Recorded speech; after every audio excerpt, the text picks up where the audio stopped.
Gaza Israel ആക്രമണത്തിൽ ശാശ്വതമായ വെടിനിർത്തൽ കരാർ ഉറപ്പിക്കുന്നതിനുള്ള 11 മണിക്കൂർ ചർച്ചകൾക്കായി US state secretary Antony Blinken ഇസ്രായേലിൽ എത്തിയിരിക്കുകയാണ്.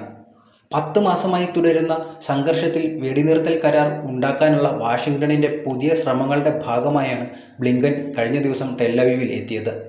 ഖത്തർ, ഈജിപ്ത് എന്നീ രാജ്യങ്ങളുടെ പിന്തുണയോടെയാണ് ബ്ലിങ്കന്റെ ഒത്തുതീർപ്പ് ശ്രമം. കഴിഞ്ഞ മാസം ഹിസ്ബുള്ള ഉന്നത കമാൻഡറും ഹമാസ് രാഷ്ട്രീയ മേധാവി ഇസ്മായിൽ ഹനിയയും കൊലപ്പെടുത്തിയതിനു ശേഷം ചർച്ചകൾ അടിയന്തര ആവശ്യമായി വന്നിരിക്കുകയാണ്. വെടിനിർത്തൽ എന്നത് പശ്ചിമേഷ്യയിലെ അക്രമ സാഹചര്യങ്ങൾ കുറയ്ക്കുമെന്നും ഗാസയിലെ യുദ്ധം മേഖലാവ്യാപകമായ സംഘർഷത്തിലേക്ക് വേഗത്തിൽ നീങ്ങാൻ കാരണമായേക്കാവുന്ന പ്രതികാര നടപടികളിൽ നിന്ന് ഇറാനെയും ഹിസ്ബുള്ളയും പിന്തിരിപ്പിക്കുമെന്നും പ്രതീക്ഷിക്കുന്നുണ്ട്. ഒക്ടോബറിൽ യുദ്ധം ആരംഭിച്ച ശേഷമുള്ള ബ്ലിങ്കന്റെ 9ാമത്തെ യാത്രയാണിത്. വെടിനിർത്തൽ കരാറിൽ തീരുമാനമെടുക്കുമെന്നും ബന്ദികളെയും തടവുകാരെയും മോചിപ്പിക്കാനും ശ്രമിക്കുമെന്നും ബ്ലിങ്കൻ പറഞ്ഞിട്ടുണ്ട്. ഈജിപ്തിലേക്ക് പോകുന്നതിന് മുമ്പ് ബ്ലിങ്കൻ ഇസ്രായേൽ പ്രധാനമന്ത്രി ബെഞ്ചമിൻ നെതന്യാഹു ഉൾപ്പെടെയുള്ള മുതിർന്ന നേതാക്കളുമായി കൂടിക്കാഴ്ച നടത്തിയിരുന്നു. കഴിഞ്ഞയാഴ്ച ഖത്തർ തലസ്ഥാനമായ ദോഹയിൽ നടന്ന 2 ദിവസത്തെ ചർച്ചകൾക്കു ശേഷം അന്താരാഷ്ട്ര മധ്യസ്ഥരായ യുഎസ്, ഖത്തർ, ഈജിപ്ത് എന്നിവ ശുഭാപ്തി വിശ്വാസം പ്രകടിപ്പിച്ചിട്ടുണ്ട്.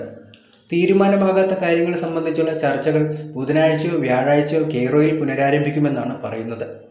നവംബറിൽ നടക്കുന്ന യുഎസ് തെരഞ്ഞെടുപ്പിലേക്ക് വാഷിംഗ്ടൺ ശ്രദ്ധ കേന്ദ്രീകരിക്കാൻ തുടങ്ങിയതിനാൽ കെയ്റോ ഉച്ചകോടിയിൽ കരാർ അംഗീകരിച്ചതായി പ്രഖ്യാപിക്കാൻ യുഎസ് ആഗ്രഹിക്കുന്നുണ്ട്. എന്നാൽ ഈ ചർച്ചകളിൽ ഹമാസ് നേരിട്ട് പങ്കെടുക്കാത്തതിനാൽ ഇത് എത്രത്തോളം ഫലപ്രദമാകുമെന്ന സംശയവും ഇപ്പോൾ ഉയരുന്നുണ്ട്. I would argue that we've not seen a situation as dangerous as the one we're facing now across the region since at least 1973. ദോഹയിൽ നടന്ന ചർച്ചകൾക്ക് ഹമാസ് പ്രതിനിധിയെ അയച്ചിരുന്നില്ല.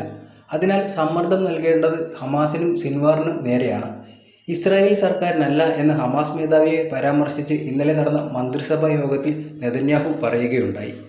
വെടിനിർത്തലിനും അവശേഷിക്കുന്ന തടവുകാരെ കൈമാറാനുള്ള കരാറിനും നെതന്യാഹു പ്രധാന തടസ്സമാണെന്നാണ് ഹമാസ് പ്രതിനിധി ഒസാമ ഹംദാൻ പറയുന്നത്. ഓരോ തവണ കരാറിനോട് അടുക്കുമ്പോഴും അക്രമം നടത്തിയോ നേതാക്കളെ വധിച്ചോ അട്ടിമറിക്കാനാണ് ഇസ്രായേൽ ശ്രമിക്കുന്നതെന്നും അദ്ദേഹം പറയുന്നുണ്ട്.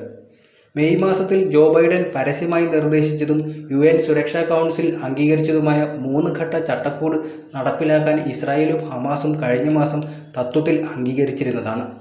പദ്ധതിയിൽ 6 ആഴ്ചത്തെ പ്രാരംഭ വെടിനിർത്തൽ ഉൾപ്പെടുന്നുണ്ട്. ഈ സമയത്ത് ഇസ്രായേലി ജയിലുകളിൽ കഴിയുന്ന പലസ്തീനികൾക്കുള്ള കൈമാറ്റത്തിന് പകരം ഇസ്രായേലി ബന്ദികളെ മോചിപ്പിക്കുവാനും ധാരണയായിരുന്നു.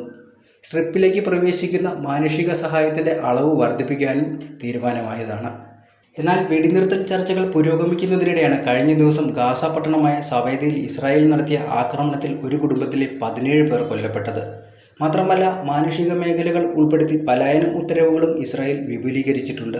സവദയ്ക്ക് സമീപമുള്ള മഗാസി ജില്ല ഉൾപ്പെടെയുള്ള മധ്യ ഗാസയിലെ ചില ഭാഗങ്ങളിൽ ആളുകൾക്ക് നിയുക്ത മാനുഷിക മേഖലയിലേക്ക് മാറാനുള്ള നിർദ്ദേശങ്ങൾ എക്സിൽ അറബി ഭാഷയിൽ ഇസ്രായേൽ സൈനിക വക്താവ് പോസ്റ്റ് ചെയ്തതിന് ശേഷമായിരുന്നു ആക്രമണമുണ്ടായത്. ഈ സ്ഥലങ്ങളിൽ നിന്ന് തീവ്രവാദ റോക്കറ്റ് തൊടുത്തുവിടുന്നുണ്ടെന്നും അവർക്കെതിരെ നടപടിയെടുക്കാൻ സൈന്യം തയ്യാറെടുക്കുകയാണെന്നുമാണ് പറഞ്ഞത്. ഒഴിപ്പിക്കാൻ ഉത്തരവിട്ടവരുടെ കൂട്ടത്തിൽ സൗദയുടെ ഏതെങ്കിലും പ്രദേശങ്ങളുണ്ടോയെന്നും അവിടെയുള്ള ആളുകൾക്ക് സൈന്യത്തിന്റെ നിർദ്ദേശങ്ങൾ ലഭിച്ചിട്ടുണ്ടോയെന്നും പരിശോധിക്കാൻ ഇതുവരെ കഴിഞ്ഞിട്ടില്ല. ആയിരങ്ങൾ മഗാസയിൽ നിന്ന് പുറത്തു പോകുന്നതായും താമസക്കാർ വെളിപ്പെടുത്തിയിട്ടുണ്ട്.